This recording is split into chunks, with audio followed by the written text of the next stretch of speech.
Pronto, tá gravando. Bom, pessoal, boa noite, oficialmente. Obrigado por estarem aí presentes.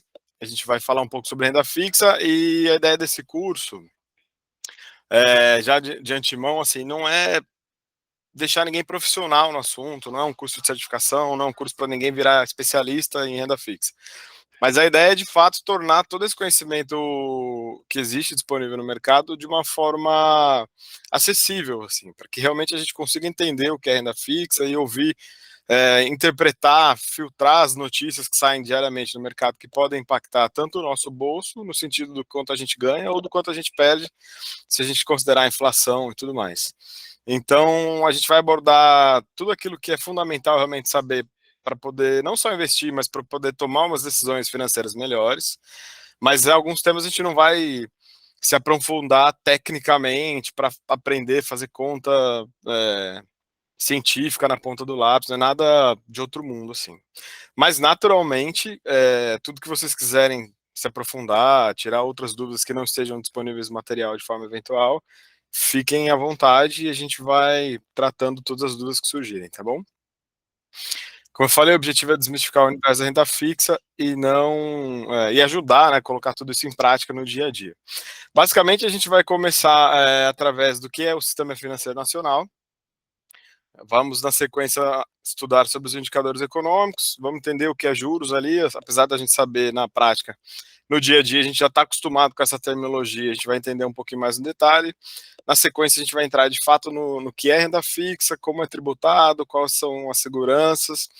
Na sequência, os produtos de investimento, então Tesouro Direto, CDB, debênture, LCI, LCA, CRI, CRA, tudo mais. E aí, por fim, no final, na última aula, a gente vem para a parte mais prática do tema e alguns conceitos de finanças pessoais que podem ajudar aí no dia a dia, que não são exclusivos de renda fixa, mas que também são importantes saber antes de começar a investir. Começando em Sistema Financeiro Nacional, vou fazer um disclaimer rapidamente. Um dos temas do Sistema Financeiro Nacional é o Banco Central, que ultimamente tem tomado bastante, né, o noticiário político aí com relação à briga sobre a independência ou não. A gente pode, com certeza, entrar no tema do que é a independência, quando começou, etc.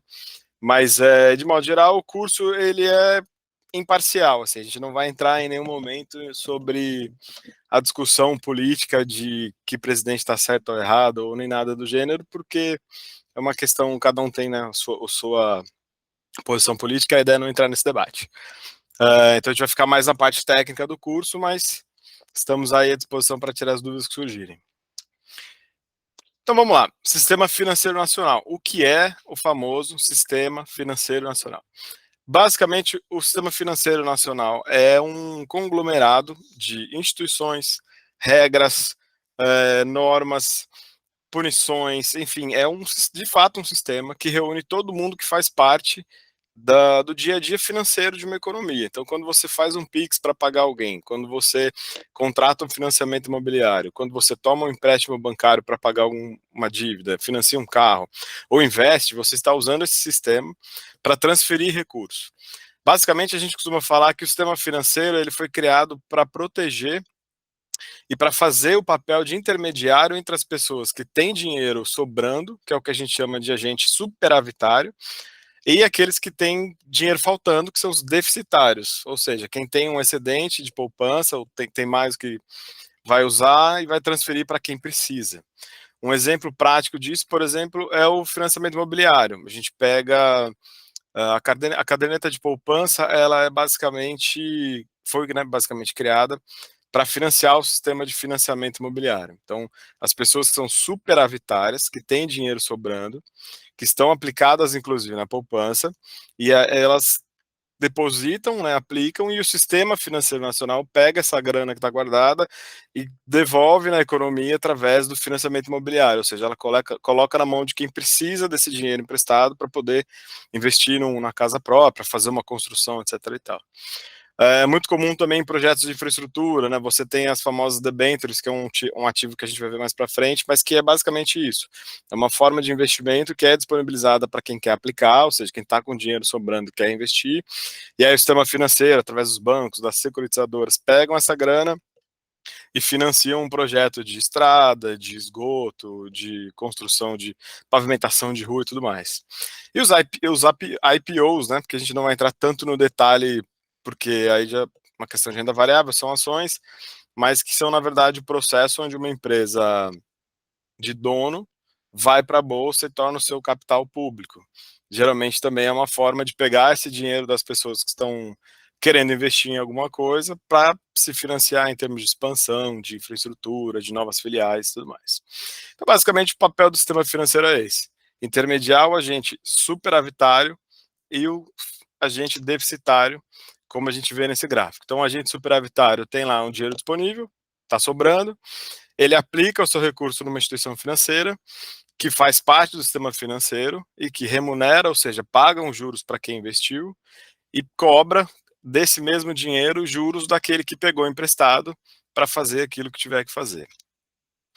Então, só para ficar bem gravado, o sistema financeiro ele vai intermediar o agente superavitário, que é o cara que tem dinheiro sobrando, e o deficitário, que é quem precisa de dinheiro emprestado. Beleza? Se eu estiver falando muito rápido também, se vocês quiserem que eu desacelere, é só sinalizar. Dentro do sistema financeiro nacional, a gente tem a composição dividida por papéis, digamos assim, né? As instituições elas se dividem de acordo com a função de cada uma. Então, basicamente, nós temos 3 papéis ou 3 funções principais. As instituições que são normativas, que como o próprio nome diz, são aquelas que criam as normas, né, as regras e todo o manual de operações ali para o bom funcionamento do sistema. Você tem as supervisoras, que são aquelas que fiscalizam se as instituições do mercado financeiro estão cumprindo as regras que foram criadas, que foram impostas. E, por fim, você tem os operadores, que são, de fato, os intermediários de captação e empréstimo. Na prática, nesse curso, a gente vai falar das 3, de algumas das principais dessas 3, mas é importante, para ficar fácil de compreender, prestar atenção, você pegar no próprio verbo ali, ou seja, normatizar, supervisionar e operar. O normativo cria a regra, o supervisor monitora, fiscaliza, pune, enfim, faz todo o papel de quem está monitorando, e o operador é quem de fato está fazendo o trabalho de intermediação, está fazendo a máquina girar, digamos assim, dentro do mercado financeiro. Nós vamos aprender nos próximos slides quem é o Conselho Monetário Nacional, Banco Central, CVM, SUSEP, Ambima, bancos e corretoras. Aqui é um gráfico também para dar um visual para aquilo que a gente falou. Então, ali em cima você tem os mercados, né? Aqui, essa primeira linha, que são o quê? Mercado de capitais, ações e títulos mobiliários, mercado de moeda, crédito e câmbio, seguro e previdência aberta e previdência fechada. Para cada um desses mercados, você vai ter um conselho normativo e você vai ter um conselho ou uma entidade supervisora. Então, na primeira linha, por exemplo, você tem, aliás, a primeira coluna, você tem o mercado de moeda, crédito e câmbio. O Conselho Monetário Nacional é quem normatiza, quem cria as regras, quem cria as leis e todo o manual de operações das entidades, e você tem o Banco Central do Brasil como um supervisor, como quem vai de fato aplicar a lei e as regras que o Conselho Monetário Nacional criou. Mercado de capitais, o Conselho Monetário Nacional continua sendo o responsável por normatizar, só que além do Banco Central como supervisor, você também tem a CVM. Quando a gente fala de seguros, previdência aberta, capitalização e resseguro, nós temos o CNSP, que é o Conselho Nacional de Seguros Privados, como normatizador, então já sai do escopo, né, da esfera do Conselho Monetário Nacional, e como supervisor nós temos a SUSEP, entidade que a gente também vai detalhar daqui a pouco. E no ramo de previdência fechada, nós temos o Conselho Nacional de Previdência Complementar, que é o CNPC, como normatizador, e a Previc como supervisora. Antes da gente dar a sequência, só para explicar a diferença entre o mercado de previdência aberta e o mercado de previdência fechada, o mercado de previdência aberta e capitalização, seguro e resseguro, é o que a gente tem acesso em qualquer instituição bancária. Seguro e resseguro. Seguro é o seguro, ou seja, o prêmio é o contrato que você adquire que vai te proteger num furto ou na perda de um bem, seja um carro, casa, celular e tudo mais. Resseguro é o seguro da seguradora, então é uma empresa que está lá para cobrir o sinistro da seguradora. Então você tem, por exemplo, você contrata um seguro da Sul América para o seu veículo. Se o seu carro for roubado, você recebe da Sul América o prêmio de volta. Se a Sul América tiver milhões de clientes roubados ao mesmo tempo, ela vai ter um rombo teoricamente inesperado. Então, para cobrir esse rombo que ela teve, existe uma outra empresa chamada resseguradora que garante a seguradora no caso de uma quantidade de sinistros fora do comum. E capitalização é o famoso PIC, aquele negócio que você contrata de R$ 30 por mês, concorre a sorteio de R$ 1 milhão, resgata lá na frente com juros. E previdência privada é a previdência privada também disponível nos bancos e nas corretoras, né? Aquela modalidade que você contribui mensalmente, às vezes via débito automático, já tem previdência aí com parcela direta no cartão de crédito para facilitar a vida de quem contrata, e lá na frente você escolhe resgatar tudo de uma vez ou de forma vitalícia como uma aposentadoria complementar.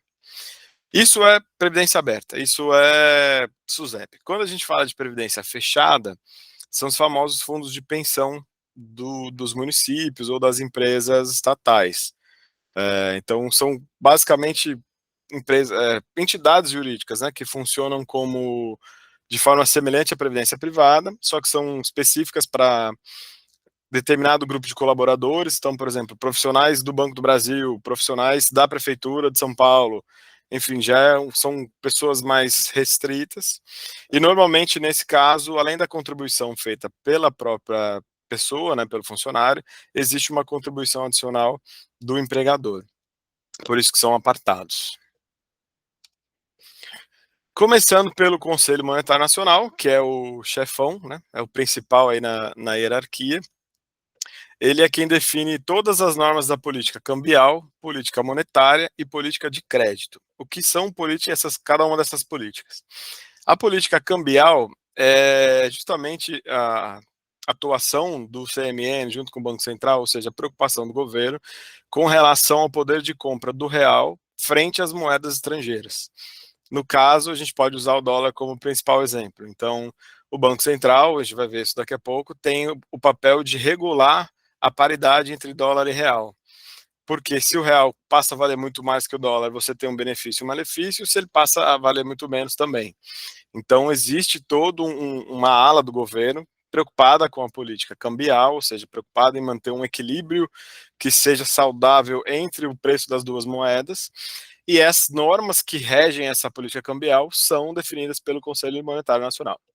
Política monetária é quando a gente fala do poder de compra do real dentro do país, ou seja, é quando a gente está se referindo à inflação, a crescimento econômico, aumento de custo ou redução de custo, que também é chamado de deflação. Então, de novo, para manter um equilíbrio saudável entre os preços na economia, o preço da moradia, do vestuário, da alimentação, de forma que permitam um crescimento econômico e ao mesmo tempo não onerem demais a vida da população, você tem lá uma série de regras que são também escritas pelo Conselho Monetário Nacional para equilibrar a política monetária. E a política de crédito do país é empréstimo, financiamento, seja para pessoa física, jurídica, para outros países, enfim. É a política que vai cuidar desse financiamento da economia como um todo. As normas são criadas pelo Conselho Monetário Nacional e elas são executadas pelas instituições supervisoras que a gente vai ver na sequência. Um ponto interessante que a gente precisa reforçar é que o Conselho Monetário Nacional hoje é composto pelo ministro da Fazenda, pelo ministro do Planejamento e pelo presidente do Banco Central.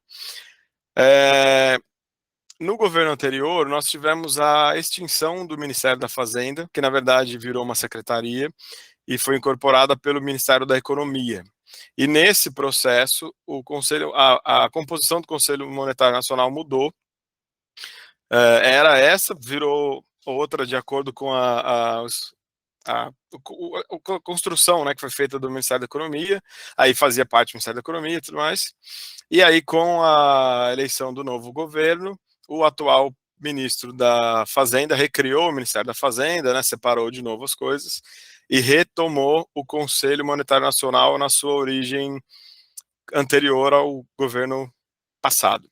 Inclusive, vocês vão entender agora, se ainda não tinha entendido, um meme que surgiu há pouco tempo atrás de quando o atual ministro é questionado sobre o papel da CVM e ele responde: vai voltar a ser o que era antes, Ministério da Fazenda, Ministério do Planejamento e o presidente do Banco Central.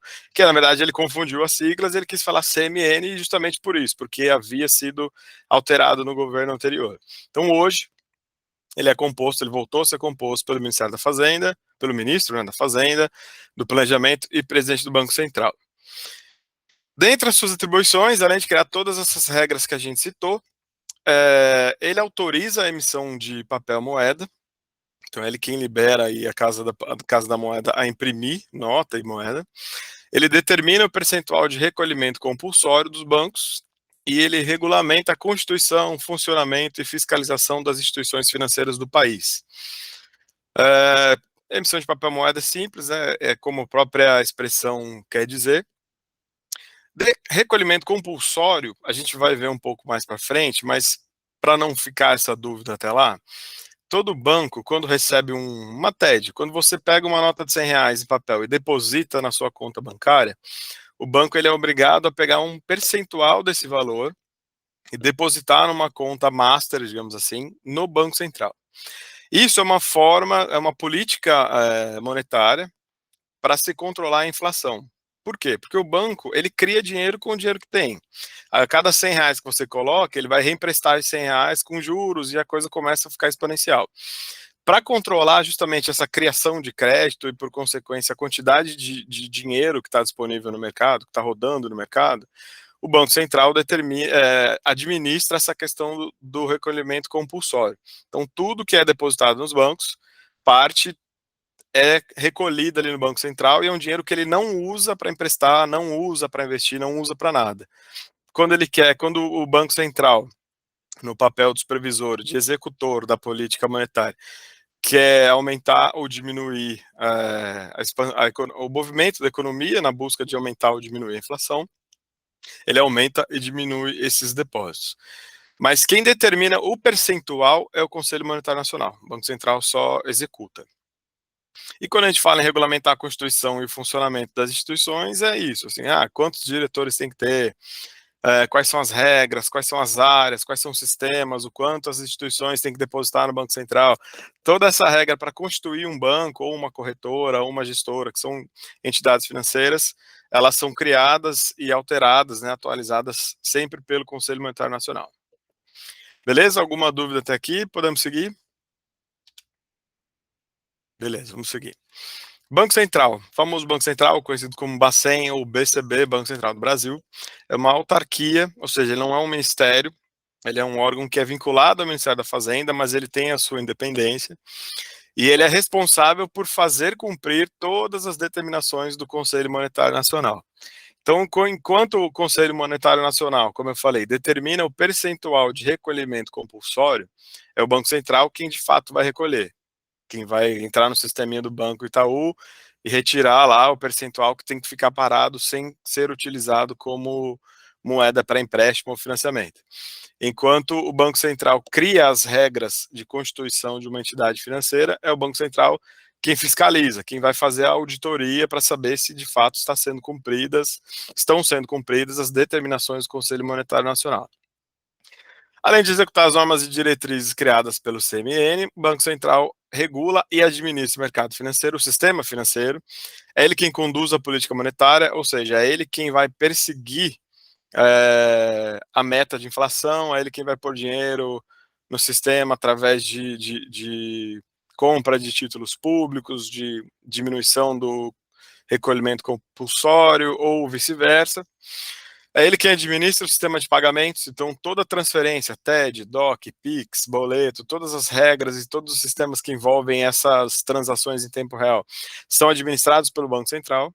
Ele emite o papel moeda através da Casa da Moeda, recolhe os depósitos compulsórios do banco, autoriza e fiscaliza o funcionamento das instituições financeiras e controla o fluxo de capital estrangeiro. Ou seja, quando tem uma fuga muito grande de dólar, por exemplo, vamos retomar o dólar nesse cenário para ficar claro, para o dólar não disparar, o Banco Central entra no mercado pondo o dólar disponível, ou seja, ele tem uma reserva de moeda lá, de dólar, na conta dele, que ele usa para jogar de volta, né, na economia para diminuir o preço. Só para a gente ficar alinhado, para todo mundo entender o que, que isso significa, a gente volta num conceito básico de economia e de tudo na vida, que é a oferta versus a procura, né, ou a demanda. Se eu estou no deserto, estou no Saara, tem 45 graus na cabeça, tem 100 pessoas, né, numa carreata lá, carro quebrou, estão andando a pé, calor danado, sede, eu apareço com 1 litro de água, eu tenho 100 pessoas querendo comprar 1 litro de água. Naturalmente, o custo, ou seja, o preço que eu posso cobrar pela água, vai ser muito mais alto do que se eu estivesse vendendo isso no centro da cidade, no centro de São Paulo. Por quê? Porque eu tenho uma escassez de oferta, eu só tenho 1 litro de água, e eu tenho muita gente querendo, ou seja, eu tenho um excesso de demanda. Então, quanto maior a demanda por um produto, ou seja, quanto mais pessoas querendo um produto, mais caro tende a ser esse produto. E vice-versa. Se eu estou no calor, por exemplo, e eu vou vender aquecedor, eu estou no deserto, o pessoal está lá, eu vou vender um aquecedor, ninguém vai querer comprar. Então eu vou ter que derrubar o preço desse produto até alguém falar, nesse valor eu acho que faz sentido. Quando a gente fala de fluxo de moeda estrangeira, né, de fluxo cambial, é isso. Quanto mais dólar disponível no mercado, teoricamente, mais barato é o dólar em comparação ao real, que a gente chama de paridade. E o inverso também é proporcional. Quando o dólar começa a ir para fora, o preço do dólar tende a subir. Para não subir muito e desequilibrar as contas internas, porque muita coisa que a gente usa vem de fora e é comprada em dólar, o Banco Central utiliza essa ferramenta de colocar dólar no mercado para tentar aumentar a oferta de dólar no mercado e diminuir o preço. E também o inverso, quando tem muito dinheiro entrando, o dólar começa a ficar muito barato ao ponto de prejudicar a pessoa que exporta, por exemplo, ele pode entrar comprando dólar para tentar subir esse preço. Espero, acho que ficou claro, mas se não tiver, alguém tiver alguma dúvida, pode me perguntar. E além de todas essas questões, o Banco Central tem uma função importantíssima, que é através de um órgão chamado Copom, que é o Conselho de Política Monetária, que é reunido a cada 45 dias, lá em Brasília, cujo papel é implementar a política monetária que o Conselho Monetário Nacional definiu. Basicamente, a gente fala o seguinte: o Conselho Monetário Nacional ele define o quanto ele acha que é um nível de inflação bom para o país, que é o famoso meta de inflação. Atualmente está em 4,5%, podendo ser um pouquinho a mais ou menos, né? Uma margenzinha de erro. É papel do Copom, do Conselho Monetário, de Conselho de Política Monetária, administrar os sistemas que ele dispõe para que essa inflação seja de fato alcançada, atingida. Então, se a meta é 4,5, o Copom vai usar, como eu falei, recolhimento compulsório, compra e venda de títulos públicos e a taxa Selic, que é algo que a gente vai ver bastante no curso, para fazer a inflação chegar em 4,5. Se ele está no momento em que a inflação está acima disso, que é o que a gente tem visto hoje em dia, ele vai usar de todos esses instrumentos para reduzir, dar uma certa freada na quantidade de dinheiro disponível e na economia como um todo, para perseguir essa redução e trazer a inflação para 4,5. Quando está para baixo, por exemplo, tá, sei lá, está em 2% e o Conselho Monetário Nacional acha que tinha que ser 4,5% para ser bom para o país.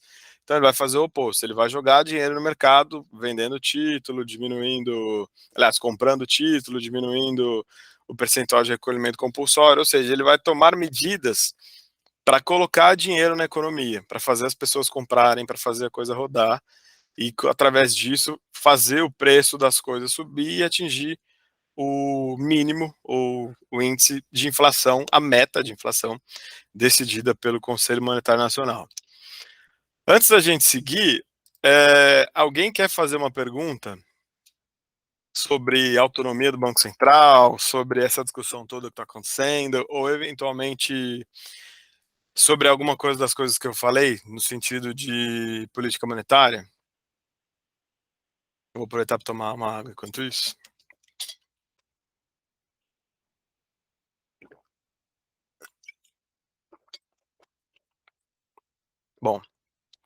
Então, vamos seguir. Banco Central. A gente acabou de falar dele, então vamos para a CVM. Comissão de Valores Imobiliários. A CVM é o xerife do mercado financeiro. Eu, por exemplo, sou agente autônomo, trabalho numa corretora, que é uma instituição financeira, né, que foi na parte de intermediação de investimentos, a gente vai entender isso mais para frente. E, basicamente, a CVM é quem manda em tudo, quem normatiza, quem regulamenta e quem pune. Isso é importante a gente entender, eu vou explicar por que mais para frente.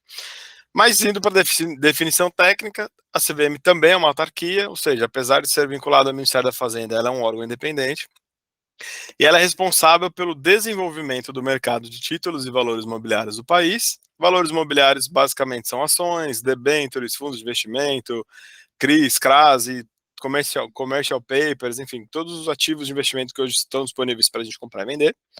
E ela normatiza a emissão desses títulos também. Então, ela cuida da emissão dos títulos, da negociação, do funcionamento da Bolsa de Valores e fiscaliza os participantes. Então, a CVM tem esse papel, de fato, de manter, de supervisionar e de garantir a qualidade do mercado financeiro e da intermediação no quesito investimentos. Eu quero emitir uma ação. Tem uma empresa Bruno Silva Investimentos, é só minha, ficou grande, eu quero lançar ação na Bolsa. Eu peço autorização para a CVM. Para eu receber essa autorização, a CVM vai me impor uma série de condições, que vão desde governança corporativa, isso quer dizer diretores específicos para cada função, compliance jurídico bem redondinho. Ela vai me exigir uma série de demonstrativos financeiros para provar a saúde financeira da empresa. Eu preciso apresentar para os investidores e a CVM aprova esse material antes. O que eu vou fazer com esse dinheiro, que é o que a gente chama de prospecto. Então, vem um caderno dessa grossura, falando onde eu vou aplicar o dinheiro que eu vou receber. Eu tenho que explicar como eu avaliei a minha empresa, como eu cheguei no valor que eu considero que ela, né, tenha de mercado. Então, tudo isso passa pelo crivo da CVM e só depois que a CVM autoriza, essas ações vão para o famoso processo de IPO e são colocadas no mercado. Além disso, como eu falei, a CVM monitora as corretoras. E antes das corretoras, ela vai monitorar a própria Bolsa de Valores. Então, a Bolsa, hoje no Brasil, a gente tem uma só. Lá fora, por exemplo, nos Estados Unidos, a gente deve ter. As principais são 2 ou 3, mas tem muito mais que isso. E assim, aqui, a Bolsa, ela não é um órgão que atua por conta própria, sem monitoramento de ninguém, faz o que quer. A CVM está lá também monitorando, fiscalizando, vendo se ela está cumprindo todas as determinações legais, se ela está tomando as medidas para que o mercado seja saudável, para que não haja manipulação, para que não haja fraude. Então, a gente pode dar um exemplo recente das lojas americanas, acho que todo mundo tem visto no noticiário toda essa crise que surgiu, né? O que a princípio achou-se que era um erro contábil, já tem um monte de gente chamando de fraude. Começou com 20 bilhões de reais, já está aí na casa dos 47, ninguém sabe o que vai ser. Enfim, ouviu-se, né, ainda não se tem nenhuma evidência, mas ouviu-se no mercado que alguns diretores das lojas americanas venderam muitos milhões de ações semanas antes dessa notícia vir a público, do que a gente chama de fato relevante. Se for confirmado que eles fizeram isso e fizeram porque sabiam do problema, então saíram antes da bomba explodir, isso é um crime tipificado como insider information, ou seja, o brasileiro gosta de trazer palavra em inglês para o dia a dia, mas na verdade é uma informação privilegiada, ou uma informação que só sabe quem está ali dentro. E isso é crime. E quem monitora isso? A Bolsa precisa ter os seus mecanismos, e quem cobra da Bolsa essa ação é a CVM. Inclusive, a CVM já formalizou, logo nos dias que seguiram do escândalo, que ela começou um processo de investigação para saber se de fato isso aconteceu. E hoje a Bolsa, por conta de toda a tecnologia, consegue saber o IP de quem operou, da onde estava, quem mandou vender, enfim, tem toda uma série de regras e de instrumentos para esse tipo de fiscalização.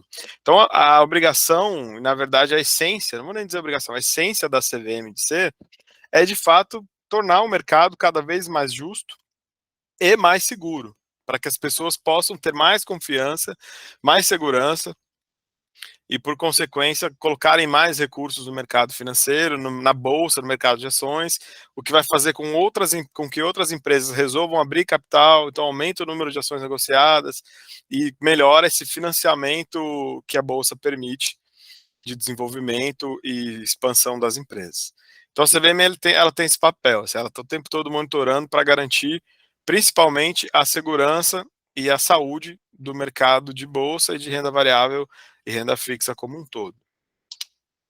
Quando a gente fala na SUSEP, repete tudo que eu falei da CVM, só que para o mercado de seguro, resseguro, capitalização e previdência privada. Então ela vai monitorar, né, fazer auditoria e fiscalizar as entidades que comercializam esses produtos, que atendem clientes, que criam produtos novos dentro dessas categorias. Ela vai ter certeza que ninguém está roubando ninguém, que ninguém está prometendo nada que não pode. Então ela também tem esse papel de supervisão, de xerife, mas focado ali. Então, enquanto a CVM a gente está falando de bolsa e valores imobiliários como um todo, quando a gente pensa na SUSEP, a gente está falando de seguros, resseguros, previdência privada aberta e capitalização. Mas, em essência, a missão e a atuação é a mesma, se dá da mesma forma. Na sequência, a gente tem a Ambima. A Ambima, ela está aí junto, digamos, no supervisor, né, na classe de órgãos e entidades supervisoras, mas ela é uma associação das instituições financeiras, ela não está ligada a nenhum ministério do governo, ela não é nenhuma autarquia governamental, nem nada do gênero. Ela é uma associação de todas as entidades do mercado financeiro, bancos e corretoras, gestoras, que se uniram para promover uma autorregulação, ou seja, para criar padrões de ética, de conduta profissional e também de segurança, mas principalmente focado na parte comercial, ou mais focado na parte comercial, para que houvesse um padrão no atendimento e na qualidade do serviço prestado entre as corretoras. Então ela tem esse código que é frequentemente revisado pelos conselhos que a Ambima possui, que são conselhos compostos de pessoas de diversas entidades financeiras diferentes, e ela também está sempre se atualizando nessa ótica de boas práticas e de qualidade profissional. Por exemplo, quando a gente fala em gestão de recursos, você tem lá uma pessoa que pega o seu dinheiro, vai fazer a gestão, vai escolher o que comprar, o que vender, onde aplicar, e faz isso por conta própria. Isso geralmente são gestores de fundos de investimento. Um gestor de fundo de investimento, ele não pode prometer rentabilidade. Ele não pode chegar para você e falar, não, traz aqui seu dinheiro que eu vou te pagar 3% ao mês. Quem criou essa regra? A Ambima. Por quê? Porque tinha gestor que prometia. Fala, não, eu garanto que eu consigo. Aí o cara que tinha medo de prometer, porque sabia que não podia cumprir, acabava perdendo cliente para o outro que tinha uma política de captação de recursos mais agressiva. Então criou-se a regra, tipo, olha, ninguém que é gestor vai prometer rentabilidade, beleza? E assim por diante. Uma ferramenta muito interessante da Ambima para promover, de fato, essa qualidade profissional são as certificações. Hoje a Ambima tem o CPA 20, o CPA 10 e o CPA 20, que são certificações que os bancos exigem para quem vai trabalhar na parte comercial, CPA 10 para quem trabalha na parte de produtos bancários, então financiamento, crédito, cartão, etc. CPA 20 para quem vai trabalhar com investimentos, para quem vai atender o público oferecendo produtos de investimento. Na sequência, você tem o CEA, que é o Certificado de Especialista da Ambima, que é uma certificação, como o próprio nome diz, né, que diz que quem tirou é especialista em investimentos. Ela engloba o CPA 20 e ela te dá uma autorização, aliás, ela é o caminho para você conseguir na CVM a autorização para atuar como um consultor de investimentos, que é alguém que pode de fato recomendar o que comprar e o que vender e quando, e cobrar por isso do cliente.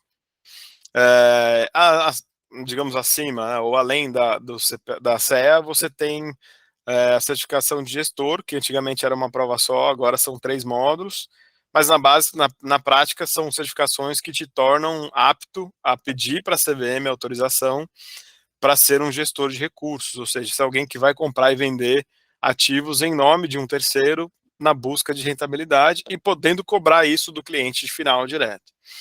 Então, hoje as instituições financeiras contratam para essas funções, tendo essas certificações como pré-requisito, e quando existem outros pré-requisitos, elas também fazem parte.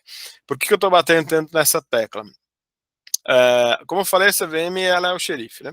Então, quando você vai ser um gestor de recursos, tipo, eu, Bruno, não sou mais assessor, quero agora pegar o dinheiro das pessoas, fazer aqui o que eu acho que tem que fazer e devolver a rentabilidade. Ou seja, vou gerir, vou pegar o dinheiro, fazer a gestão e devolver com retorno, com rentabilidade. Essa função, para você exercê-la de forma legítima no Brasil, você precisa ter o CGA, precisa cumprir uma série de outros pré-requisitos, como ser formado no ensino superior, ter experiência comprovada em gestão de recursos e, principalmente, obter a autorização da CVM. A CVM vai falar assim, olha, eu declaro para todos os devidos fins que o Bruno pode exercer essa função. Por que isso é importante? Peguei seu dinheiro e sumi, você tem a quem recorrer. Você vai lá na CVM e fala, olha, o cara pegou meu dinheiro e não cumpriu o que tinha que fazer. Você vai na Ambima. Então você, cliente, investidor, possui uma série de mecanismos de proteção para se proteger, literalmente, de uma má prestação de serviço ou até mesmo de uma conduta fraudulenta, criminosa.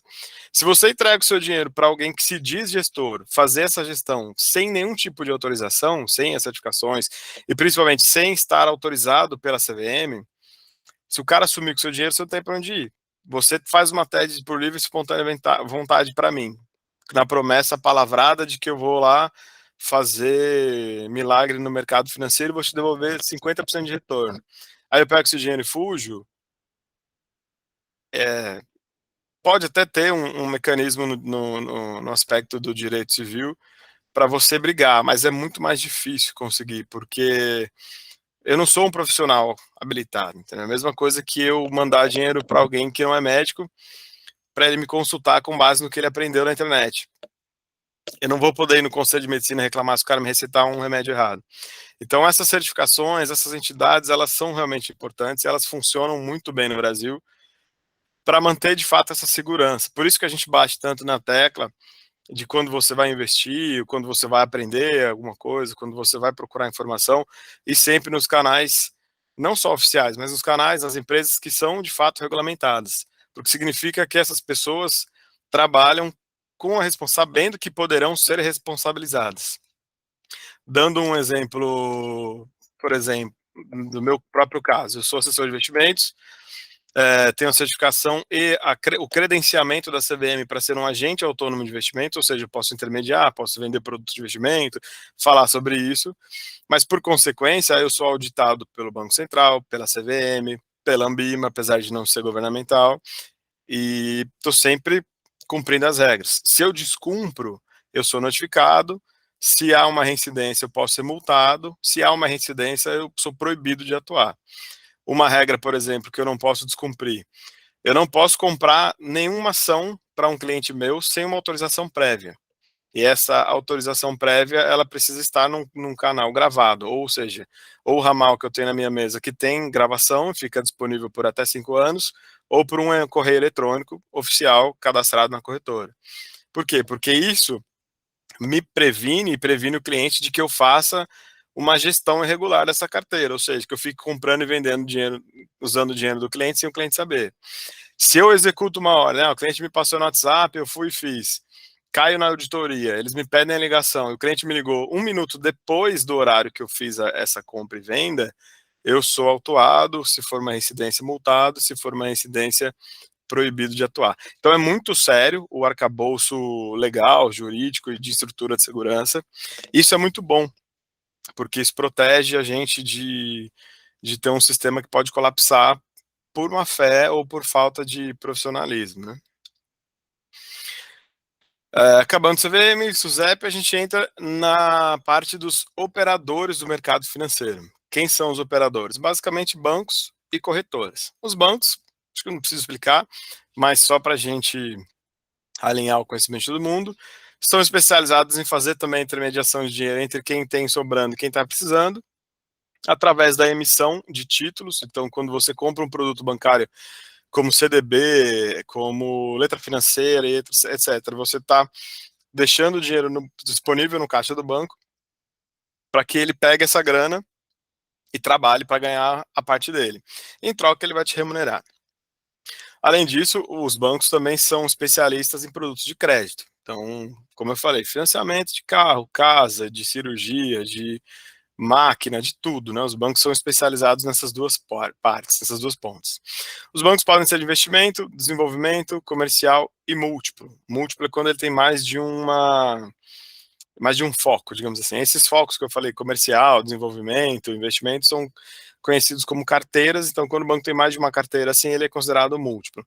Basicamente, o mais comum no nosso dia a dia são os bancos comerciais, como Itaú, Santander, Bradesco, que são bancos múltiplos, porque eles têm os braços de leasing, de financiamento, etc., mas no nosso dia a dia eles são bancos comerciais, ou seja, eles fornecem o serviço de conta corrente, cartão de crédito, cartão de débito, cheque, apesar de acho que já não ser mais tão comum no nosso dia a dia, mas tem, emissão de boleto, pagamento e tudo mais. Esse é o papel do banco comercial, e quando ele tem mais de um papel, ele é considerado múltiplo.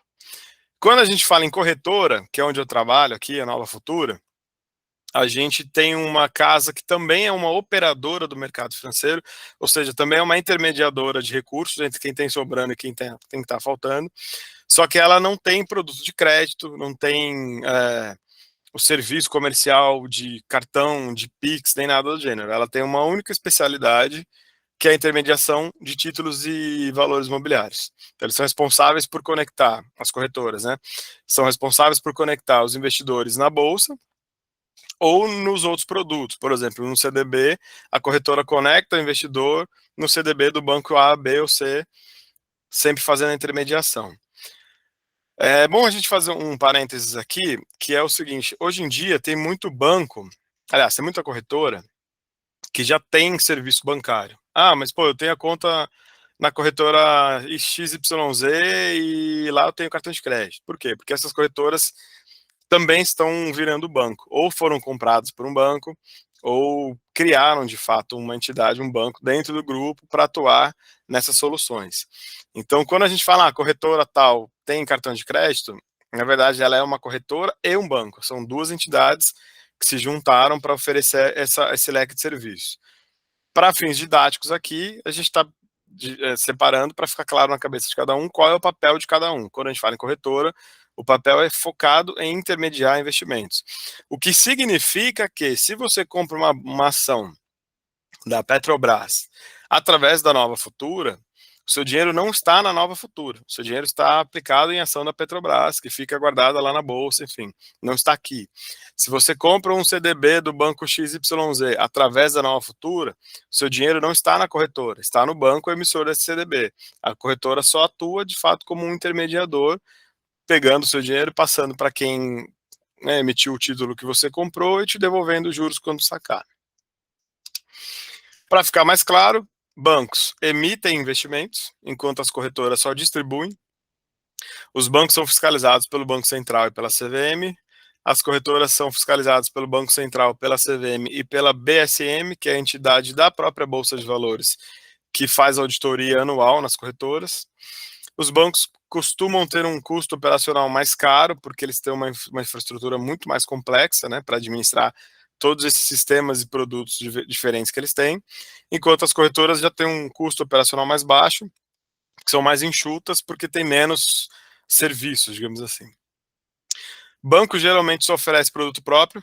Você vai no Banco Itaú, hoje em dia, como eu falei, né, os bancos estão virando corretoras, corretoras estão virando banco, então já é mais fácil no Itaú você encontrar o CDB do Banco Alfa, por exemplo, mas até pouquíssimo tempo atrás não. Você no Itaú, você só tinha CDB do Banco Itaú para comprar. Enquanto a corretora, ela sempre teve uma prateleira diversa, porque como ela só distribui, quanto mais emissores, né, quanto mais produtos diferentes, melhor. Enquanto o banco tem um serviço quase 360 graus, né, extremamente diverso, as corretoras têm um foco mais especializado no mercado de investimentos. Tudo bem até aqui? Sistema financeiro nacional tá ok? Alguém quer fazer alguma pergunta? Quer retomar um tema antes da gente avançar? Beleza. Sigamos. Deixa eu ver como a gente está de horário. Vamos lá. Segundo ponto importante, por que a gente começou nessa parte tão burocrática, assim, falando dessas instituições chatas e tal? Eu acho importante a gente começar, quando a gente vai falar sobre investir, a gente está fazendo um curso de investimento justamente porque quer aprender a investir, ou quer investir melhor. É importante, antes de ir para pôr a mão na massa, a gente saber o nível de segurança do que a gente está fazendo. Porque o medo é um fator muito influente nas nossas decisões. É, então, quando a gente faz sem saber quem está por trás, quem está atendendo, aonde a gente pode ir caso dê problema, onde eu posso reclamar se eu sentir alguma coisa estranha acontecendo, fica mais fácil da gente se sentir seguro e trazer o dinheiro e administrar melhor. Então, por isso que eu preferi começar por Sistema Financeiro Nacional, para a gente entender mais ou menos que não é a casa da mãe Joana, que tem regra, que tem punição, sim, que tem fiscalização. E na sequência, antes de entrar em renda fixa em si, a gente vai falar de indicadores econômicos, que são fundamentais dominar, não dominar ao ponto, como eu falei, de ser um economista formado, mas entender, conseguir ouvir falar disso e entender, interpretar coerentemente, corretamente, e o que são juros, para a gente poder ter ferramenta para avaliar as opções de investimento que estão disponíveis e para avaliar a rentabilidade dos investimentos que a gente fez. Então vamos começar pelos indicadores econômicos. Antes de investir em renda fixa, como eu falei, é importante você conhecer quais são os principais indicadores econômicos, porque são eles que vão rentabilizar as suas aplicações. Então, quando você comprar um ativo de renda fixa atrelado, por exemplo, ao IPCA, que é o que está na tela, você vai saber exatamente o que isso significa, o quanto você vai ganhar. E, como eu falei, porque isso é muito importante para você poder olhar para trás, ver o quanto rendeu a sua aplicação e aí ter noção de se foi um rendimento bom, se foi ok ou se foi ruim, está na hora de trocar. Então, os indicadores, eles têm esse papel temporal. Eles vão te rentabilizar daqui para frente, mas também vão te ajudar a avaliar o desempenho do que passou, ok? Primeiro, IPCA, também ultimamente saído muito nos jornais e sendo tema de bastante discussão, é o IPCA. A sigla significa Índice Nacional de Preços ao Consumidor Amplo. O IPCA é o índice oficial de inflação no Brasil. Só para a gente, né, balizar e saber que todo mundo está na mesma página. Inflação é o fenômeno de aumento de preço generalizado. Ou, se você preferir, é o fenômeno de redução de poder de compra. Em, sei lá, 90 e alguma coisa, a gente comprava uma garrafa de Coca-Cola de 2 litros por R$ 2,50. Hoje, sei lá, faz tempo que eu não como, mas deve estar custando uns R$ 12. O que fez crescer esse custo? Por que foi mais caro? Inflação. Ou a gente pode, né, usar da mesma forma. R$ 2,50 antigamente valiam 2 litros de Coca. Hoje não valem, sei lá, 200 ml. Então a inflação é esse fenômeno. Quando você entra no supermercado com R$ 100, fala, meu, não dá para mais nada. Isso é a inflação. O índice oficial no Brasil, né, da inflação IPCA, ele é calculado mensalmente pelo IBGE. Aí eu coloquei, né, quais são as regiões, mas basicamente como funciona. O IBGE tem uma cesta de produtos, produtos esses que são presentes no dia a dia das nossas famílias. Então vai de vestuário, transporte, habitação, artigo doméstico, tipo televisor, cama, sabe? Tudo. Educação, comunicação, ou seja, o preço do pacote de internet, o preço da ligação telefônica. Ele monitora essa cesta de produtos, que são, como eu falei, básicos e presentes no dia a dia das famílias. E ele acompanha a variação de preço desses itens em várias regiões metropolitanas do Brasil. Então, São Paulo, Rio de Janeiro, BH, Porto Alegre, enfim, do sul ao nordeste ou ao norte, ele monitora. Ele começa a pegar essa variação de preços no primeiro dia do mês e no último. Então, ela vai todo dia, ele vai monitorando. Quanto está hoje a gasolina? Em todas as cidades que estão aí na tela. X. E amanhã? X mais 1. E aí ele vai fazendo essa avaliação. No final do mês, ele fala, olha, nesse mês, a média ponderada da oscilação de preços do IPCA foi de 0,5% positivo.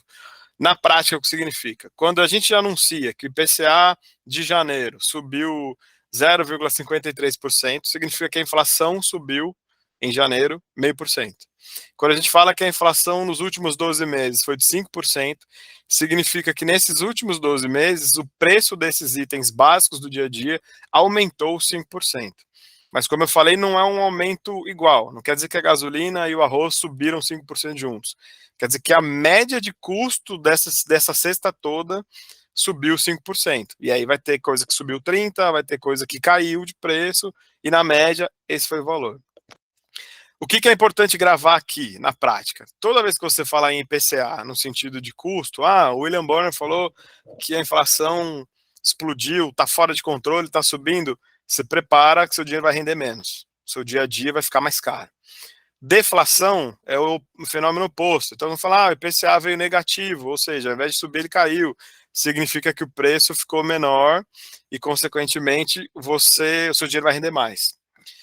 Isso é do ponto de vista de custo, né? Quando você ouve isso no noticiário, etc. e tal. Quando você for investir, e a gente vai ver isso na próxima aula, todo ativo relacionado ao IPCA, atrelado, ou seja, linkado ao IPCA, quando a gente fala assim, tal aplicação paga a variação do IPCA mais 1%, significa que tudo que acontecer com a inflação acontece com o seu dinheiro também.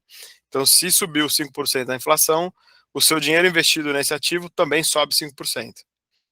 E aí a gente começa a ter um pouquinho de clareza quando a gente fala em diversificação, na importância de comprar vários títulos diferentes. Ter dinheiro investido, aplicado em algo atrelado ao IPCA, significa proteger o seu dinheiro que está guardado da corrosão que a inflação traz. Ok? Vou repetir para ter certeza que ficou claro. Investir em um título atrelado ao IPCA, a inflação, significa que o dinheiro que está lá parado não vai perder poder de compra, porque tudo que andar no IPCA anda no dinheiro também. Para ficar simples, se eu tenho 100 mil reais, sei lá, guardado no colchão, tenho 100 mil reais guardado na poupança que paga 1000%, e tenho 100 mil reais guardado numa aplicação que paga IPCA,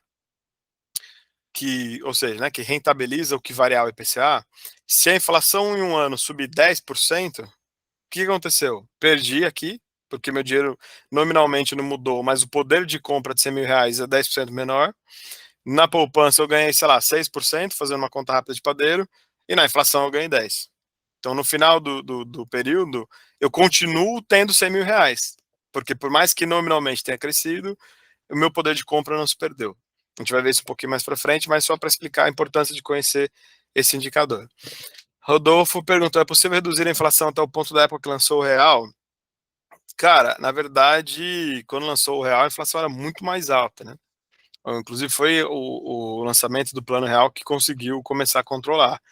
Mas eu lembro, assim, eu não vivi essa época, mas eu lembro do meu pai comentar que quando a gente era bem pequenininho, acho que eu não era nascido ainda, a maior poupança, ou a melhor aplicação que tinha na época era pegar o salário, ir no supermercado, porque você não sabia se o seu dinheiro ia render no dia seguinte, por exemplo. Hoje o arroz estava R$ 1, em 5 minutos o cara estava retiquetando que era 2, que era 3, foi um fenômeno conhecido como a hiperinflação, e como curiosidade é o fenômeno que fez a gente crescer com essa mania de ter despensa em casa, de comprar, fazer compra de mês de 5 quilos de arroz por mês inteiro, porque antigamente era a forma mais inteligente de você administrar o dinheiro. O Aníbal levantou a mão, quer falar alguma coisa, Aníbal? Oi, Bruno, pessoal, só para... Eu vivi essa época. E só para deixar, era em torno de 2.700, alguma coisa assim, cruzados novos, não é cruzados novos, para R$ 1, que foi estabelecido no 1º de julho de 94. 2.750, era uma diferença. Não, e aí, quando o Rodolfo pergunta se podemos voltar àquela época, na realidade, quando se iniciou o Plano Real, não existiu inflação, curto, né? Tempo depois que ela começou aos pouquinhos a se performar, vamos dizer assim. Sim. Obrigado, Aníbal, pela contribuição. Mas é isso mesmo, se você jogar no YouTube, sei lá, hiperinflação, era assim, tipo, o mercado abria às 9, 9h10, o pessoal tava reetiquetando o preço, tava aumentando o preço, 9h30, fazia de novo.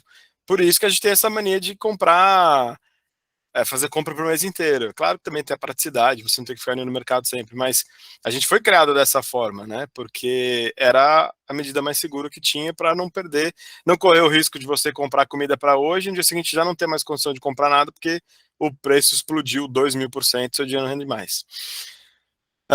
Isso que eu quis dizer, tipo, o pastel de feira voltar a custar R$3,50. Eu gostaria, cara.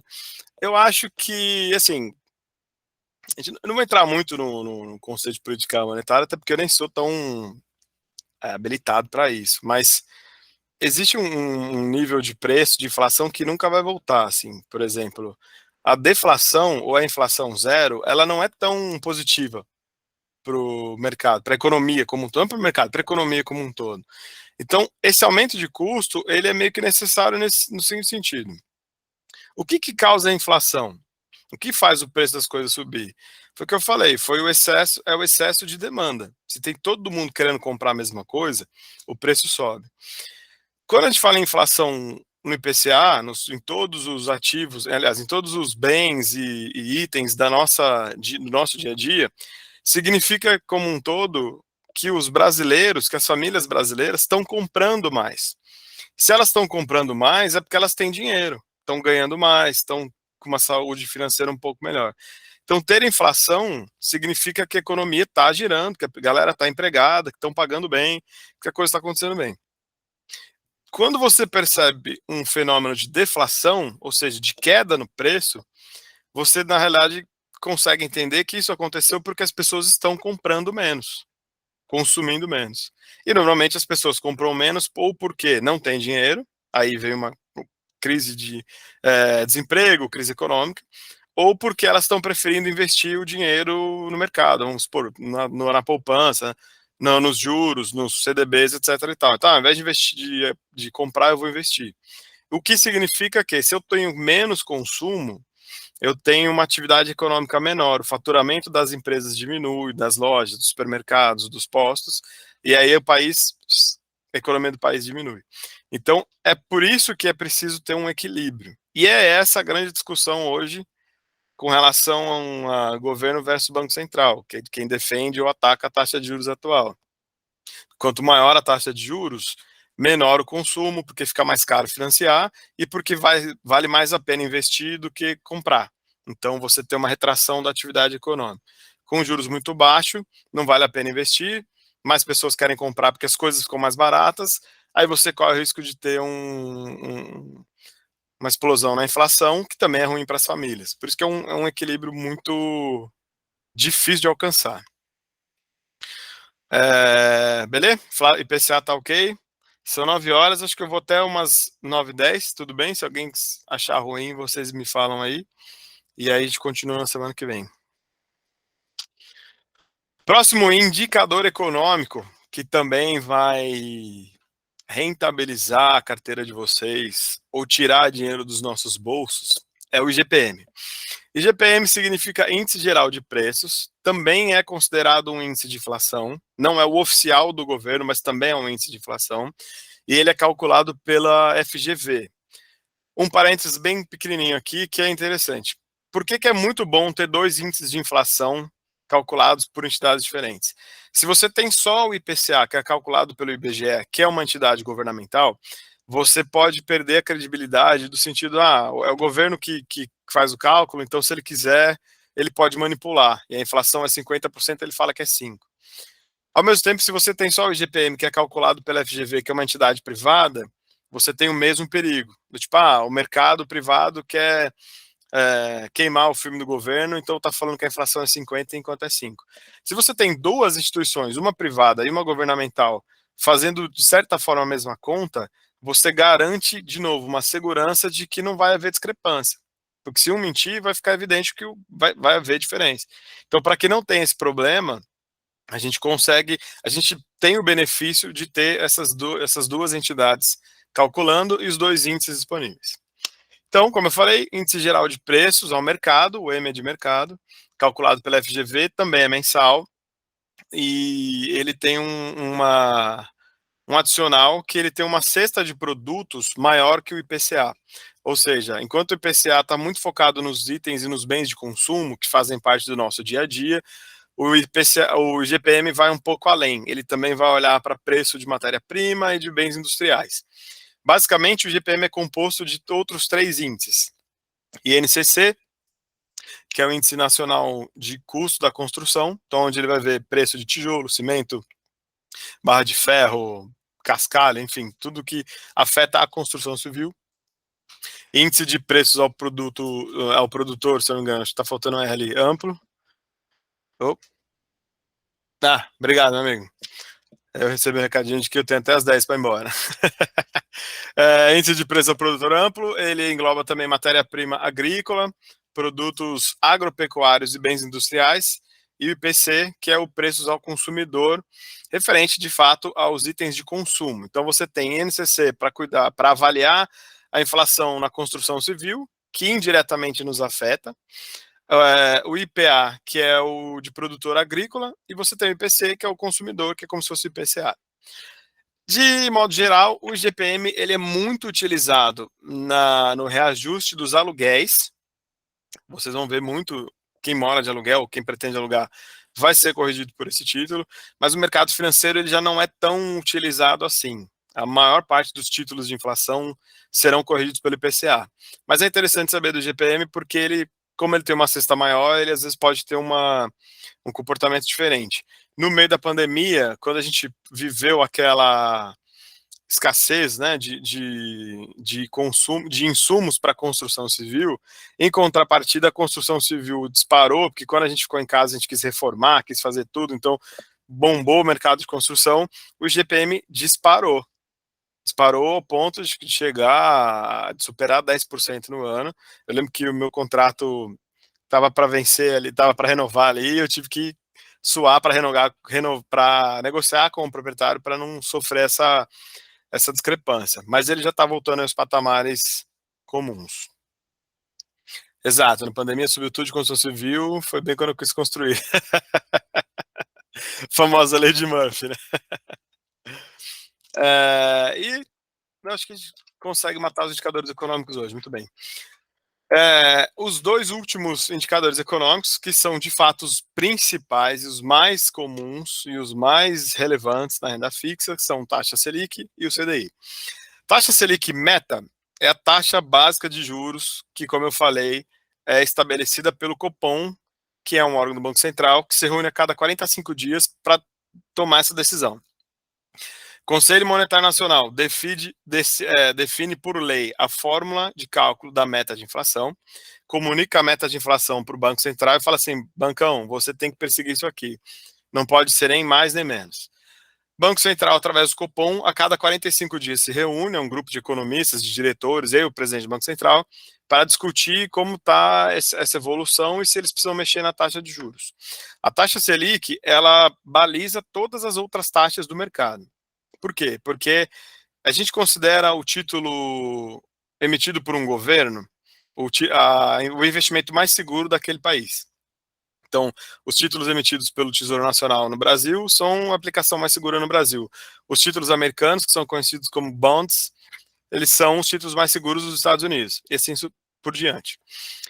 Quando você tem um título, que a gente vai ver lá na frente também, por exemplo, o Tesouro Direto Selic, que remunera 100% da taxa Selic, ele é o mínimo que um banco quer receber, porque ele fala, eu vou emprestar para o Bruno a 5%, que eu não sei se eu vou receber, sendo que o governo me paga 13,65%, que é a Selic atual,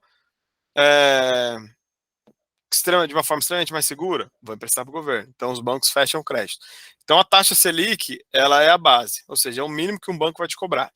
Os bancos cobram muito mais que isso, por uma série de outras coisas, mas quando a Selic aumenta ou cai, esses juros de empréstimo, de cartão, enfim, tendem a subir ou descer também.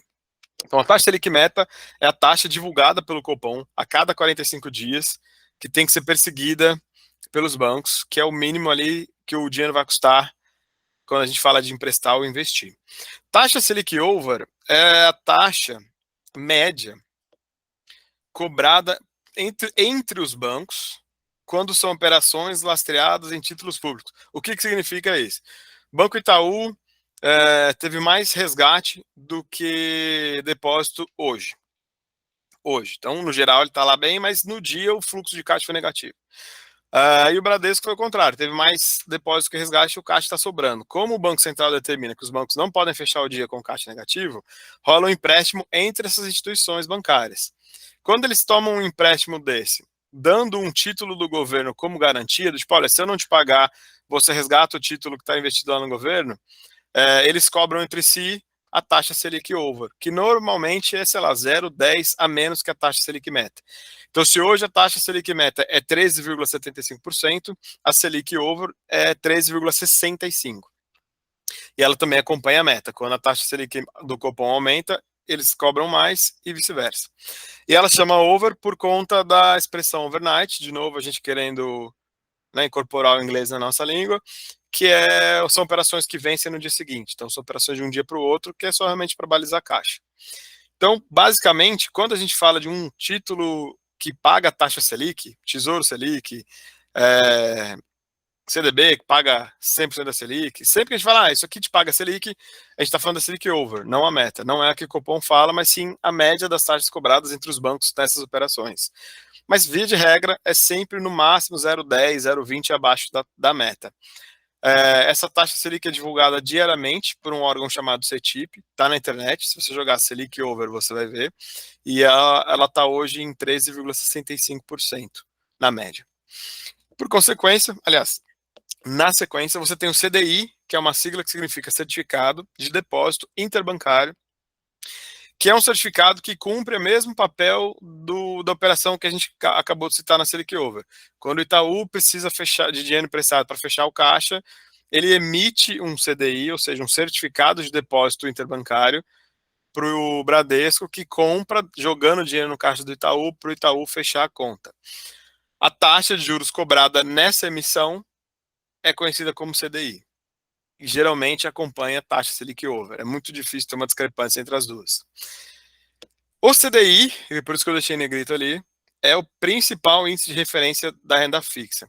Outro termo em inglês que não está aí é o benchmark, que a gente usa muito em tudo. Quando você vai investir num fundo de investimento, na lâmina ou no regulamento, está lá, benchmark do fundo. CDI ou Ibovespa, se for um fundo de ações, ou IPCA, se for um fundo focado em proteção contra a inflação. O CDI, quando a gente fala em renda fixa, é o principal. E, por exemplo, falando um pouco de fundos, só para ilustrar, os fundos multimercados, que são fundos que compram e vendem qualquer coisa, geralmente usam também o CDI como índice de referência. E como eu falei da questão, né, de saber quanto você ganha ou se foi bem, quando a gente fala, eu tenho um CDB que paga 100% de CDI, você sabe que se você jogar lá no Google e ver que o CDI está em 13,65 ao ano, significa que é isso que você vai receber. Por outro lado, se eu te falar, eu tenho um CDB que paga 98% de CDI, você sabe que você vai ganhar menos que a média do mercado, que o principal índice.